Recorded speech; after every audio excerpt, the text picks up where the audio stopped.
Demand ఆధారిత పంటలు అందరం వరేస్తున్నాం. బియ్యం తినేవాళ్ళు మారిపోయారు, మీరు కూడా తినరు. అందరూ ఎందుకు? అందరికి బీపీ, షుగర్, కార్బోహైడ్రేట్ తింటే గేట్వే ఫర్ ఆల్ డిసీజెస్.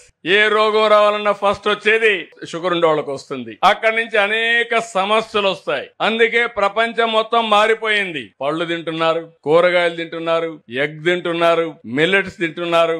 ఇలాంటి కూరగాయలు లేకుంటే ఆకుకూరలు ఇవన్నీ తినే పరిస్థితికి వచ్చారు. అందుకే ప్రధానమంత్రి కూడా సజ్జలు, జొన్నలు, కొర్రలు, రాగులు ఇలాంటి తినే పరిస్థితికి వచ్చారు. ఇంకా ఒక అడ్వాన్స్ కి వెళ్ళిపోతున్నారు. ఎక్కువ ఫిష్, ప్రాన్, అక్వాకల్చర్, మీట్ లేకపోతే డైరీ ప్రోడక్ట్స్ ఇవి తినే పరిస్థితికి వచ్చారు. దీన్ని మనం కూడా అర్థం చేసుకోవాలి. మనం ఎవరిని ఫోర్స్ చేయలేం, ఆ విషయం మీరు గుర్తుపెట్టుకోవాలి. రెండోది, ఎరువులు ఎక్కువ వేస్తున్నాం. ఇప్పుడు కొత్తగా సైన్స్ మారిపోయి మనం పండించే పంట టెస్ట్ చేస్తారు. దాంట్లో రెసిడ్యూ ఏముందో చూసుకుంటారు. అక్కడి నుంచి మన పంటకు డబ్బులు రావడం లేదు. కొన్ని రిజెక్ట్ చేసేస్తున్నారు. ఇది మేము తినం, మేము ప్రోహిబిట్ చేస్తామనే పరిస్థితికి వచ్చారు. ఏ స్థాయికి వెళ్లారంటే యూరోప్ లో అయితే వాళ్ళు వాడే స్టీల్ కూడా గ్రీన్ ఎనర్జీతో తయారు చేసిన స్టీల్ వేడి తక్కువ ఇస్తుందని దానికి వెళ్లిపోతున్నారు. మీరు గుర్తుపెట్టుకోవాలి. తినే తిండే కాదు, వాడే వస్తువులు కూడా గ్రీన్ ఎనర్జీకి వెళ్లిపోయే పరిస్థితికి వచ్చినప్పుడు మనం వీళ్ళని మార్చాలంటే మనం మారడం తప్ప ఇంకొక మార్గం లేదు. అందుకే నేను ఒక మాట చెప్పాను, క్రిమి సంహారక మందులు తగ్గాలి, అదే మరి ఎరువులు తగ్గాలి. మన రైతుల్లో కూడా మనం కూడా గుర్తుపెట్టుకోవాలి.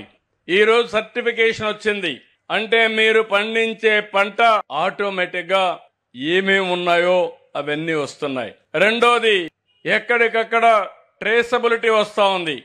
ఏ రైతు ఏ పొలంలో పండించాడు, దానికి ఏమేమి వేశాడు అవన్నీ వేసుకొని ఇప్పుడు ఫోన్లో మీరు చూసుకున్నట్టు వాళ్ళు ఫోన్లో కొట్టి క్యూఆర్ కోడ్ చూసుకుంటే పలాని ఊర్లో, పలాని పల్లెలో, పలాని పొలంలో పలాని రైతు పండించాడని, అది కూడా ప్రాసెస్ చూసి ఫెర్టిలైజర్ వేయలేదు, పెస్టిసైడ్ వాడలేదు, ఇది తింటే నా ఆరోగ్యం బాగుంటుందని అదే తినే పరిస్థితికి వచ్చారు.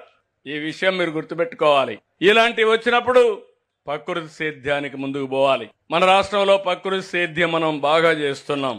12 లక్షల ఎకరాలు లాస్ట్ ఇయర్కి వచ్చాం. ఈసారి ఇంకొక 6 లక్షల ఎకరాలకు వెళ్తున్నాం.